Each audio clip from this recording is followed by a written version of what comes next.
Once again, we're back. Once again, we're back. See, in preschool, we can make a song and anything, and the kids just do this and whatever.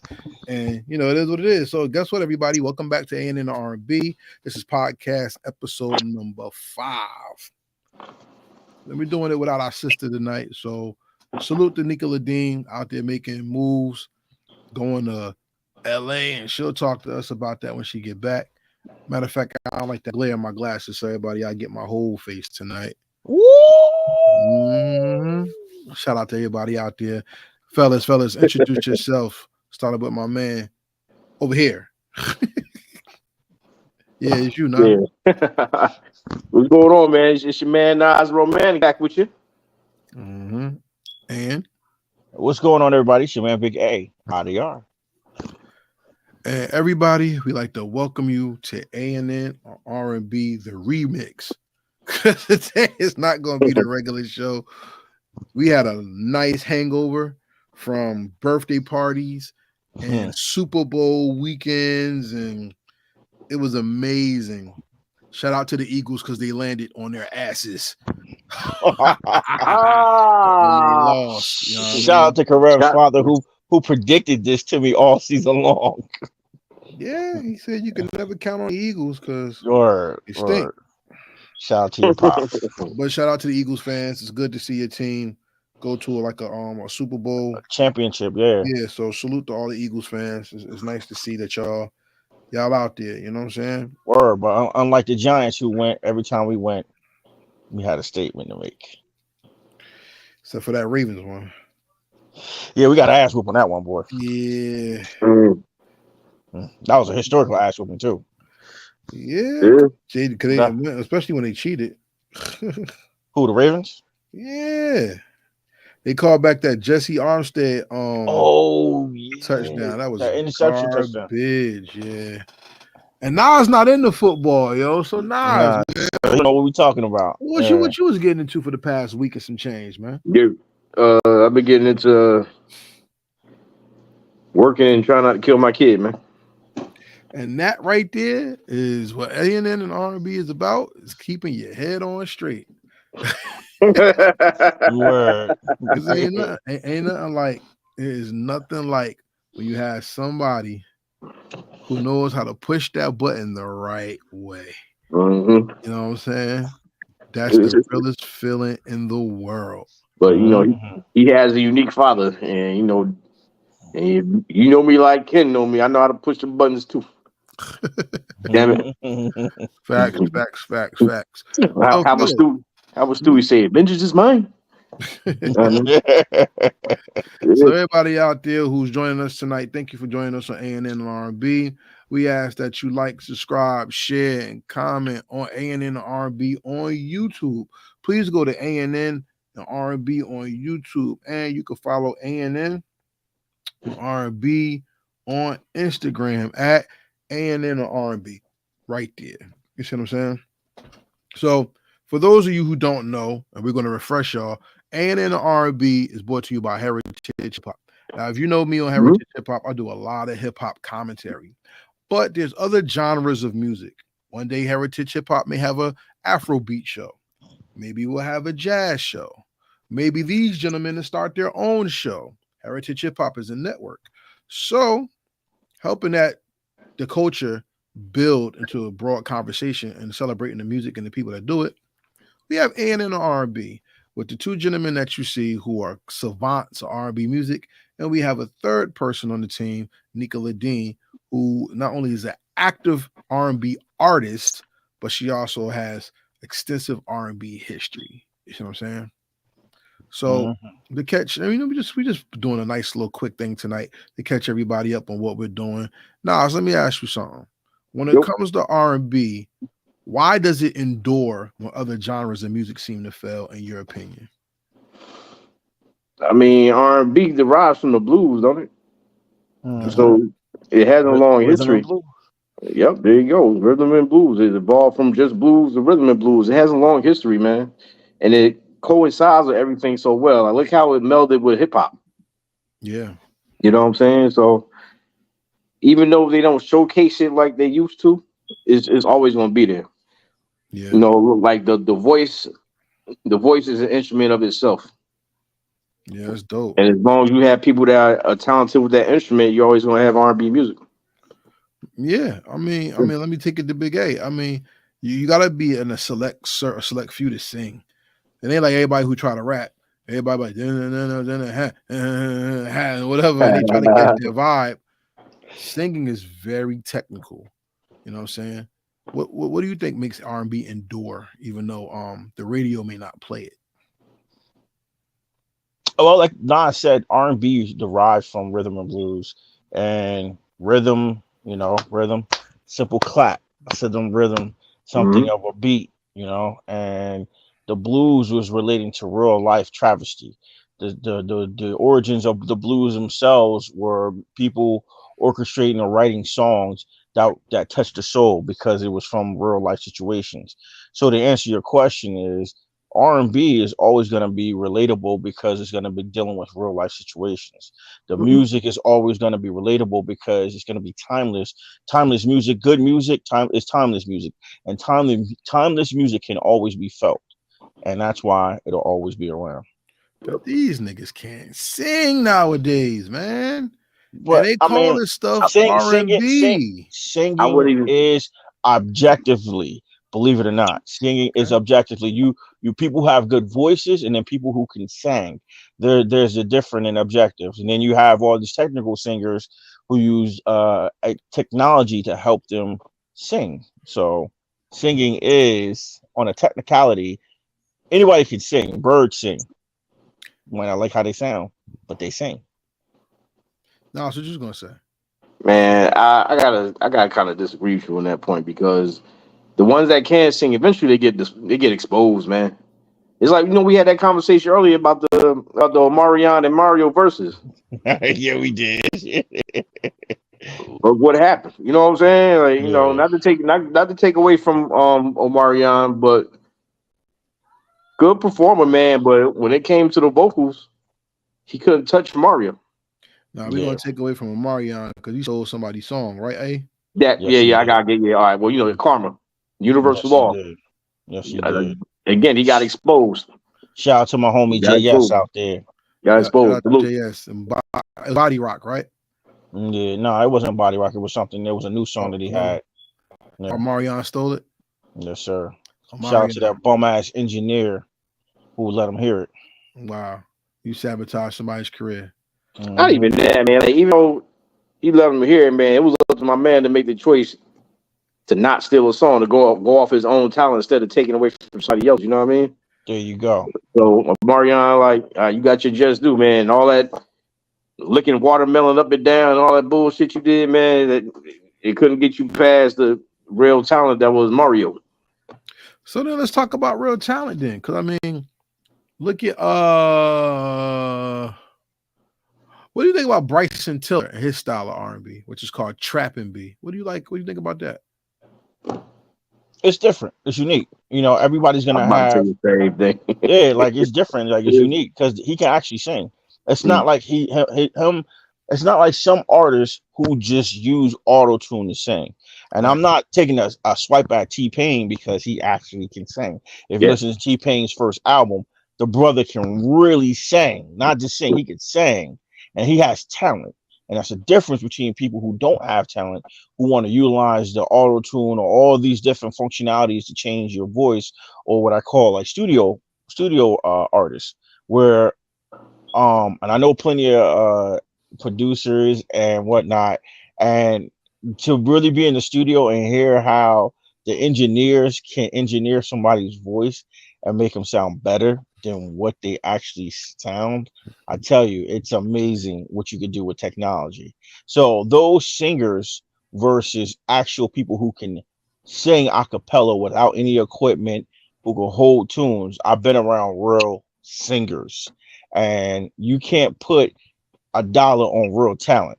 People who have God-given talent, for those who believe in God, because a lot of people out there don't. So for anybody who literally around anyone who has talent, you can see talent. Talent always shines. So answering your question about, or your statement about Bryson Tiller, the gentleman can sing. Trap R&B is a new lane that was helped created to allow other artists to flourish. That's all it was. You think about it. Nas had Lauryn Hill. Method Man had Mary J. Mhm. You had we can go down the list of rappers with female counterpart R&B singers or male counterpart R&B singers. I Don't Want to Be a Player, Fat Joe, and Mhm. Joe. You have a lot of different talented artists, whether they're rappers and singers. Now you have a singer who can do both, who display talent of both. So that's why I think he's different. It's just not the same as regular R&B. To answer your question, Thoroughly. Hey Nas, what you Yo, about to say? I mean, I gotta agree, man. It's just something that's not the traditional R&B. That's all. Is not to say is bad. It's bad or good. You know what I mean? It's not, the Isn't traditional. breaking tradition what R&B is all about, though? Yeah, but you No, gotta I no, think, mean, no, it's not. well, okay, talk about it. Somebody said yes, somebody said no. Go Nah, ahead. I want to hear you, Nas. Go ahead. well, R&B was like the love language, man. It was the love language, and it was political message too. You know what I'm saying? So you had on one side you had your what's going on, and the other side you had come on and go with me, come on to my place. You know what I'm saying? Mm-hmm. You know what I mean? Like they wasn't talking about the trap back then. So that's how it's different. That's not true. You got You know what I mean?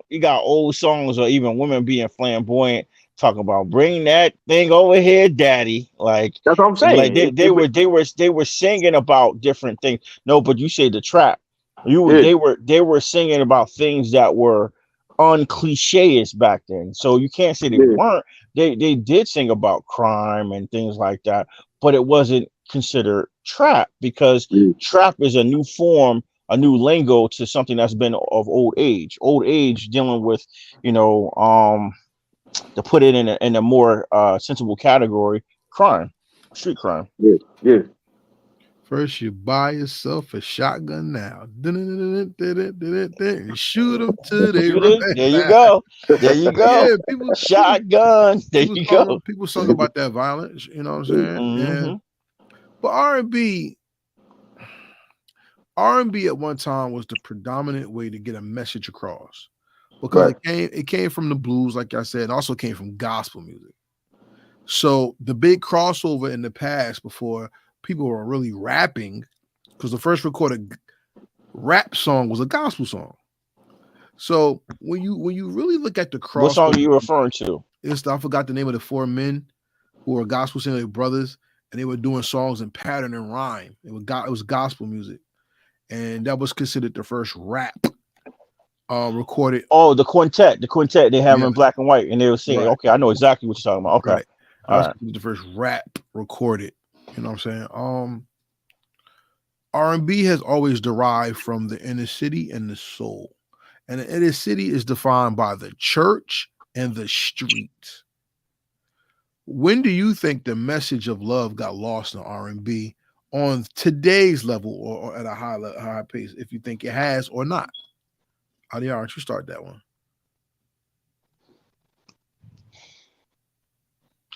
I don't consider that it's lost because there's a lot of music that's talking about love. You like here's the thing. You talk about love. Love in its aspect has different variations. So when you say something has lost the love, I don't totally agree because there are plenty of songs that talk about different aspects of love. Women get hurt, men get hurt. Songs that you hear people sing about them being hurt or they're crying over something. That's a form of love. Or somebody missing somebody, it's a form of love. Somebody dying, it's a form of love. It's you showing your expression of emotion, and this emotion is love. Now, because it has the different variations, I can't say that they're not doing that because they're still doing that. Like I said, it's timeless music is music that you can relate to. And people are singing about things and issues that they can relate to. Right now, these things that they're singing about or things that are relatable, because if they weren't, people wouldn't gravitate toward them. Nas, you feel the same way? Kind of. But those songs are not put in the forefront anymore. Mm-hmm. You know, you get the, I call it pull my dick out music. You know what I mean? It's the sex music. It's not the romance and finesse you into your jaws type music no more. It's the, like, you know what time it is, you're gonna get it. You know what I mean? Yeah. Yeah. I had a relative told me, when in doubt, whip it out. So yeah, that's the type of music that's in there. Y'all shot out. You know what I mean? That's the type of music out there right now. You have the romantic music still there. You have the you know, the love central R&B out there, but it's not put in the forefront as much in the forefront today as how it used to be.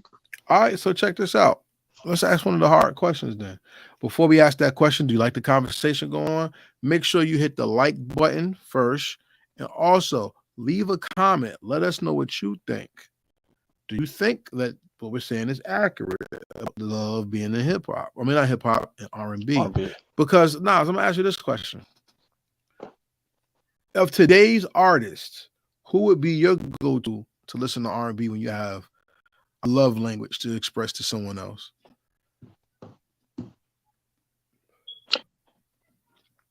I don't know. I probably Daniel Caesar. Daniel Caesar? Probably Daniel Caesar. What song is something that you like from him that could set the mood for you? Man, the go-to joint, man, him and her. Daniel Caesar and her, the best part. The best part, yeah, that's a good one. Him and Daniel Caesar and Brandy have a dope joint together too called Love Again. Okay.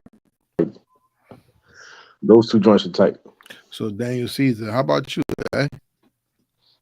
Of today's artists, Chris Brown has he's a catalog of a lot of love music. Not just the wild, rambunctious music that you used to hearing on the radio. He has what someone consider B-cut music on his album since he's come out. He has a thorough catalog of R&B music, love music. And then also, you know, not just to be a male dominant category, you know, females, her has, you know, the best of me. She has a whole bunch of music that was out before she became actually popular too. SZA is another R&B artist from New Jersey. Shout out to SZA, because you know, gotta represent Jersey. You know what I mean? And not only is she beautiful, but her voice is amazing, and she sings about things of relations, of relatable, and that's why she's also a prominent singer as well. And to add another to the bunch, I also would listen to, like, you know, music from Thick, who also sings about love and relationships and put his personal life in his music. You know, he actually named an album off of his ex-wife, which was an amazing album. You know, but you know, these are different artists, or would consider new artists, or within our range of artistry that people can check out. Yeah, Robin Thicke, the man who stole the front line from Marvin Gaye, allegedly. I know they did pay Marvin Gaye's estate. They paid their estate. I won't say he stole that, because they had to come up off some cash. Yes, he did. They had to come up off some cash, so they ain't still shit. They had to pay for it. Well, it was an attempted robbery. Well, it wasn't even attempted robbery, because Pharrell ended up having to come more off his pockets than Robin Thicke, because he was the producer of the track. Correct. Yeah. So, you know, Robin Thicke got caught up because he took something that was produced and that sounded good, but it was actually the producer sincerely at fault more than the actual artist himself. But he was a part of it, so that's why his name was in the front with it. Yeah, fact the mundo, because when you make songs, producers automatically get 50% of the shares of the song. So guess what? Pharrell was on the front line paying that check. You know what I mean?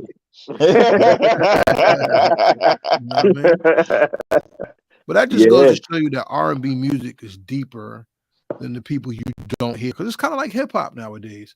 They've blended the genres so horribly that now you have veteran hip hop and veteran R&B artists saying they're being aged out for the new artists that people could take control of, and they want to take control of the art.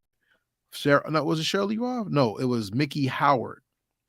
Mickey Howard is one of the people I've heard say, and Stephanie Mills. It was them two. They said people want R&B, but they don't want it from people who look like us. And that was one of the most shocking things that was said, because if you're going to destroy the culture, you got to take away the people that do it best. Right. Elton John said if black folks aren't winning The Voice and America's Got Talent and stuff like that every year, it's all racism. Wow, Elton John even said that? Elton John said that. He said it's all racism. Wow. And we're not really celebrating the people who do this thing the best.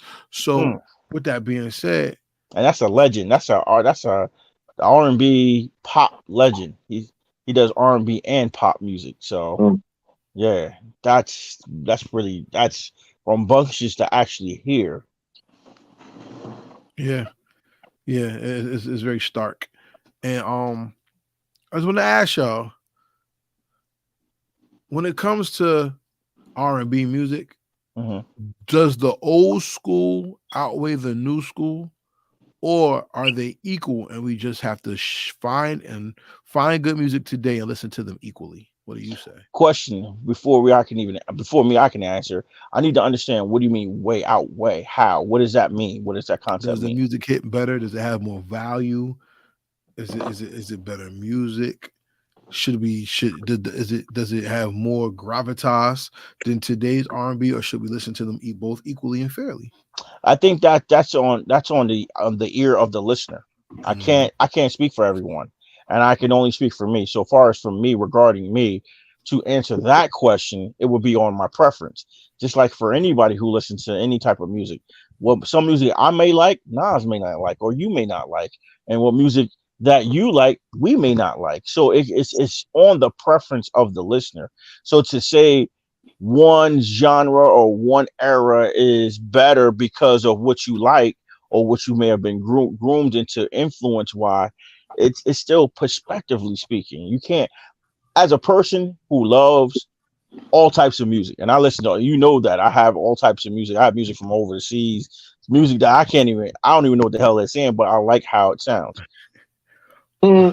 With an eclectic ear, it's only based on what is attracted to you, what fills the void of vibe that it's putting out. Do you connect with it? And that's the only way people can respond to something, as long as they can connect to it. So to answer that question, if I can't connect to it, then I can't say this person is better than this person. Because to say, some people now will say Beyonce was the greatest, and then some people will say Marvin Gaye was the greatest. These are two different eras. These are two different types of singers, you know what I mean? But these are all on their perspectives. So that's just to give you an example. No, and they're both legends too, by the way. Mm-hmm. Oh yeah, you got it. At one time, even the older artists were new at one point. Like with that said, I'm always searching for new music. I stay on the search for new music. So I'm not going to say that the new guys will take away from the older artists, because if you have talent and the music sounds good, I'm gonna rock with it. So it's like Big A said, it's all in perspective as well. It might be somebody I don't like, but you may like it. There's probably songs out there right now that the majority of people might think is a jam. I might be like, yo, I ain't digging that. It sounds like trash to me. So like you can't really say it, because like you always, everything evolves. People get older. Unfortunately, people pass away, and you have the newer ones that come along and take their place. So I don't think the new artists take away from the old. It's just music. So let me ask you this, Nas, because you say some people, you may say something new is like with trash or not. In hip hop, people always define the culture or the music by how many classics that our artist has, right? And that could be a crutch because in R&B, you never hear Michael Jackson's the GOAT. How many classics he got? You know what I'm saying? He got too many to mention. But why do you think we miss that in R&B, but in hip hop, it's like the standard conversation? You don't. People talk about that too in R&B. Really? To that degree? Yeah. Yes. So people really be like, yo, Brian was man. How many classes he got? That's the first thing they say. How many classes he got? They'll start on One Last Cry. Could you be the one? Those are songs, right? Yeah. Right, but see, look, you're talking about Back songs. at one, you know. You're talking about songs. Word. Yeah. Hip hop, they don't say who got many classic songs they got. They say albums. In R&B, do they argue how many classic albums an artist has? They do that too. In high regard, like hip hop. Yes. What's the last argument or conversation or discourse you had with somebody talk about two R&B artists and they ask how many classics they got? I don't know. Like, like I said, people I work around, I don't think they really like I'm around people younger than me now at my job. I'm at that age now, so we talk more about hip hop than R&B. The most I talk about R&B is with you guys, or probably somebody in my closest circle. You know what I'm saying? You'll get into them arguments though. Like, there's always the Michael Jackson Prince argument. Mm-hmm. But I never heard anybody say how many classics they got though. I just heard they like because everybody know Michael Jackson. That's the main thing I hear. Everybody know Michael Jackson. Michael Jackson is universal though. He's known worldwide. So you're gonna get that. You're gonna get that kind of response from Michael. Word. Now you want to talk more of the Shimon. Yeah, word Shimon. Shimon, nigga, you know Michael got more jams. But you'll compare groups like 112 and Jagged Edge, Music Soul Child, Molly Music, Lauryn Hill, Maxwell, Chris Brown, right? Yeah, Bobby. You go Maxwell, or you even have Chris Brown, Usher, or you know what I mean, Usher, Bobby Brown. Yeah, like you hear all types of Oh, you know I went there. You know I went there. Kill Usher on stage one night. Nothing. He dragged that man out. Usher's like, okay, give it up for Bobby Brown. Wow. But so those things do get talked about and get mentioned, because the funny thing is you asked that question and people actually, after that incident, that's why I brought it up, people started comparing like, oh, well, who is he? And he only had this many albums, and then he had this many albums. He's been in the game for this long, and he's been in the game for that long. And you do get those conversations regarding R&B music. And that one was actually a prominent one that was on social media for almost a year after that incident, and it was actually a sad but a laughable moment, because you had a legend embarrass himself when the youngster in the situation was trying to offer off respect, and he just allowed the inebriation of whatever narcotics or alcohol that was in the system to allow him to make have an embarrassing moment for himself that went viral. But they both are great artists in their time. They both are great artists in their time, and that was the thing that pretty much came to the conclusion with the debate, because it was a long after that happened, boy. Them albums numbers, the album sales, everything started coming out. Because you had the one side against the other side, the old versus the quote unquote the new. Yeah. It's kind of like the Rock Hulk Hogan thing. Yeah, word. You know what I mean? Like icon versus icon, generations versus generation. You know what I mean?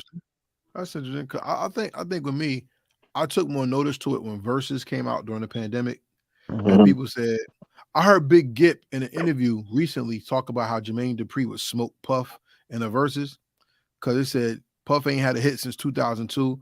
But Jermaine Dupri has been secretly writing songs to people today. He could come out with new songs that Puff can't beat him with. which is debatable. Like I said, that interview was out on another channel.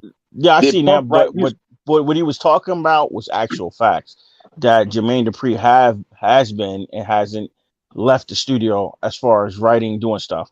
But the differential thing about the both of those people mentioning is they live two different worlds. Puffy was always in the music, but he was always more of a business connoisseur. Jermaine Dupri was always more of an in-studio type of guy. He does business, don't get me wrong, and he has businesses, but not on the level of Diddy. So it's kind of hard to compare these two different alike producers because one does it more consistent than the other. And then the one have bigger hits, that linger for generations than the other. They both had some really good hits, but when you think about Every Breath I Take, when Biggie died, that song went worldwide. That made people notice Diddy.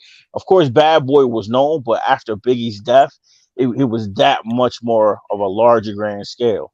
Shout out to Gene Deal in that conversation. Yeah, well, we're not going there. We're not going there with Gene. Shout out. We respect everybody on here, but you're missing my point. The point that I brought that interview up for was when Big Gipp said New York doesn't have an Usher.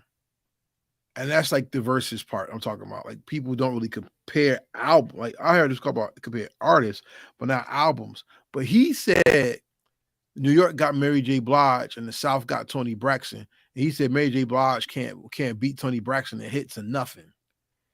And I was like, whoa, and that's an interesting conversation. So you know what? On A&N and R&B, we're gonna have the Mary J. Blige versus Tony Braxton conversation. We're going to wait for Nika to come back on that one. And we're really going to talk about that topic. Mary J. Blige versus Tony Braxton. Who has more classics? Who has more hits? Who has a more outspoken longevity? Because, at the end of the day, that's a good conversation. Because one is the queen of hip-hop soul, and one is like a soulful diva who actually shaped a label through a soundtrack, which was considered a classic, and then her first album is considered a classic as well. That followed right behind that soundtrack. Right. Mm-hmm. So, if you like the conversation that we have, please hit the like button. Subscribe to A&N and R&B on Instagram. Subscribe to A&N and R&B on YouTube. Look, ladies and gentlemen, here is the Instagram right here. So you please can follow us on Instagram. A&N and R&B is a show that talks about those topics when it comes to not only life but the music. It has to be centered around music somehow. We are looking to interview producers and singers. So everybody out there, we'll be reaching out to you, and you can reach out to us on the Instagram at A&N and R&B. Make sure you let us know if you're interested in coming on the show and talk about your talents and your music. Because we're going to listen to the music and then ask questions. We don't want to just have you on here and ask you generic questions. We really want to talk about the things that make you the artist that you are. You know what I'm saying? So before we leave, because we're going to shut this down, because we just came back to say hi to everybody, let you know we're still here. And Hold on. We're still doing great things. Before we go. Yeah. Let me do that. Okay. Before we close out, the gentlemen have segments that they may want to touch on. Shout out to Jay Waiters. He's a singer. He's on. Salute to Jay Waiters Music. Salute to you, Jay Waiters. So on the A&N and R&B show, we have segments. One segment is with our sisters here. She does Nika's Top 5. And it's the top 5 songs that go with a certain topic that we're talking about. So I guess we're going to do the top 5 Tony Braxton versus Mary J. Blige songs. So maybe a top 6, 3 and 3. I don't know. We'll figure it out how that go. You know what I'm saying? But it's just what she does. My brother Big A, he has a segment where he talks about setting the mood. Why don't you talk about how you would set the mood right now and let the people know what it is that you bring to the table, please? Well, this week I always bring a fragrance and something to set the mood too. The song I would first play to set this mood for this fragrance here will be actually Robin Thicke, since we talked about him. Ask Myself is a song. and it's a more pop song. This right here, this fragrance is called Desada by Switzerland. Ambassador by Desada. Has a magnetic top, and it's a very high end fragrance, and it smells amazing. Smells amazing. Very, very high end. This is for the night you're going to go out in town. If you're going to go on a date, if you're going to be doing something sophisticated, it's not an overwhelming, overpowering fragrance. Gisada Ambassador by Gisada. It's a Switzerland brand fragrance, but it's very popular with the high end and high echelon. Very good fragrance. Like I said, Robin Thicke was, Robin Thicke album was something I would reflect on. Wearing something like this, you can wear it out in the club, you can wear it out to dinner, or you can even wear it out anywhere that you have like a semi-formal. It's not something that's super overbearing, but it's very complimenting. Very complimenting. All right, that's what's up. So that's a fragrance that you could check out. We're looking for Scentbird and Sephora, to give us some sponsorship. So hey, you need to work on that because you are the connoisseur of making the scent game pop on this show. So please look into that. You know what I'm saying? A shout out to my man Jay Witters. He says salute and much love to the fellas holding it down for the day. And salute to our sister Nika not here. Salute to Nika. So hey, one more question before I go to Nas in his segment. Are you gonna get the vagina spray by Erykah Badu? Erykah Badu. Actually, I was curious on how it smelled, being that I did meet Erykah in the past. Very tall, curvaceous woman. Never been intrigued to knowing what her vagina smells like, but since it's supposed to be a mimic of her, I wonder what the fragrance is and how it hits. No pun intended.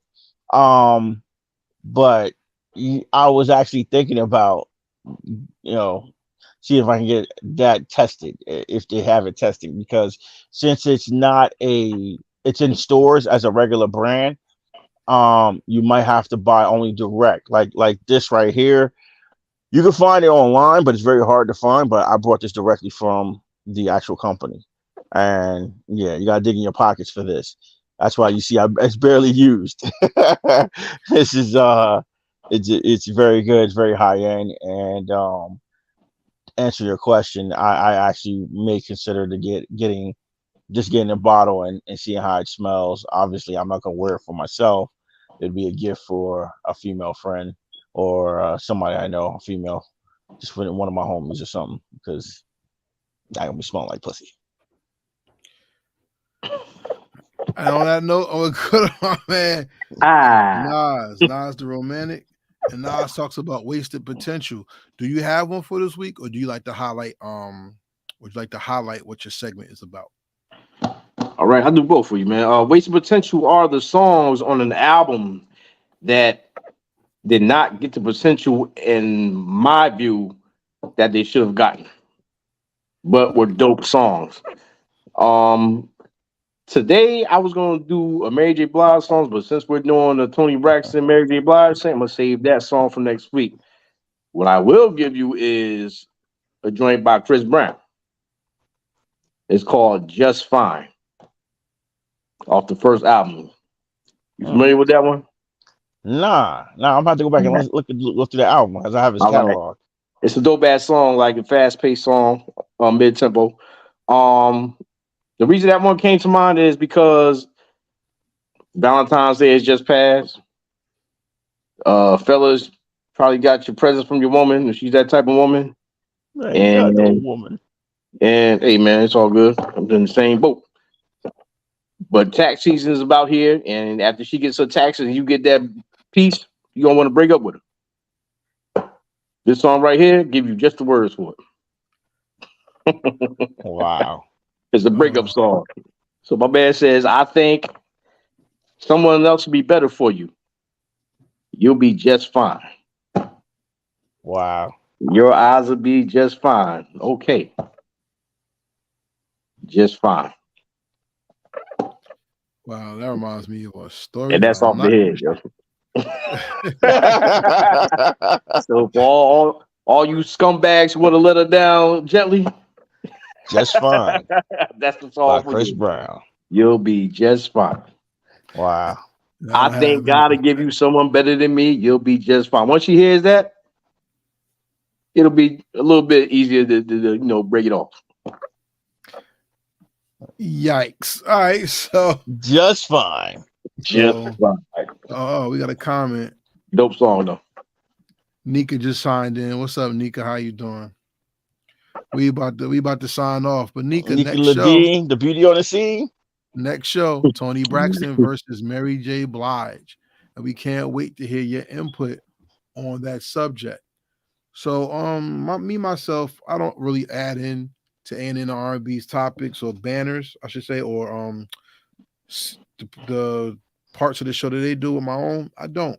This is highlighting their knowledge of R&B, and I'm learning as the quasi semi host on the show. I don't listen to R&B too much. I didn't grow up with music in my house like that, so they're teaching me things so I can appreciate the music on another level. Because whenever you tell somebody you don't like a certain music, what's wrong with you? And it's not that something's wrong with me. I just haven't been exposed to a lot of music, so I want to learn something. Like I said, Nika comes with the history. RDR comes with a brevity of knowledge when it comes to songs, voices, etc. And Nas the Romantic not only has the history of the feelings of the song, but he can also tell you the differences within the genre and how to appreciate these things too. So if you like me, you want to learn about the R&B and you want to learn about these things, she said, "Oh shucks," about the show. That's what's up. It's going to be deep. And if you like deep conversation and to learn about these things, the music, let's talk about it. Join us on A&N R&B. Listen, we have great conversation. We invite y'all to join us. The team is very well versed. And more importantly, we have some fun when we do these things. So all in all, man, it's a great show. We're happy to have y'all with us. Any last words, anyone? Nas, you want to go first? Oh, wait. Sorry. No. Don't get last words yet. I apologize, everyone. Do you have a song for the week that you want people to listen to? Song for the week.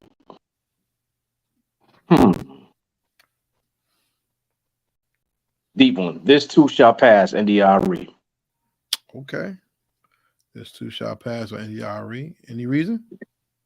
First song that came to mind. The song is on a somber note, but at the same time, it's kind of a uplifting song too that says like whatever problems you may be going through at the moment, this too shall pass. Tomorrow's another day. Tomorrow's a better day. Okay. Hey, do you have a song of the week that you want people to know about? Actually, yes, I do have a song. It's a song by an artist by the name of Freak Nasty, and it's called The Dip. I put my hand up on my hip. When I dip, you dip. Baby. We dip. There we go. That's song of the week. For me, it's not R&B, but it's a party song, and it's one that's gonna hit. You play it, I guarantee you get the party going, and that's how I want to leave it. Keep the party going. All right. Okay. If I have to give a song for the week, it's gonna be the theme from the Philadelphia Eagles. Make sure you sing it when you lay down, because that's what they did during the Super Bowl.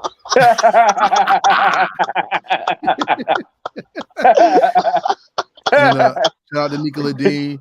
She said her song is "Can't Hardly Wait" by Ndambi. Okay, Can't Hardly Wait. There you go. So Nika chimed in.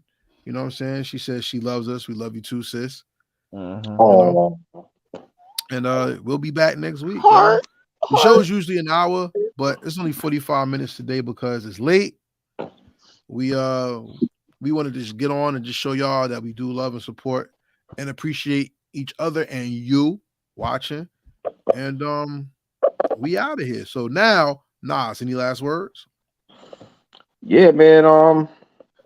Oh, wait. I'm sorry. Oh. Nas, you take us out. Hey, any last words? I'm sorry. All right. My last words, I'll try to be generic. Love the ones that are around you. Don't forget about the small things that are important in life and enjoy every moment that you have, because tomorrow's not promised. Facts. Nas. Now. Sorry for messing it up. This is us. This is us at A&N on R&B, man, where we love R&B as much as we hope you love A&N and R&B.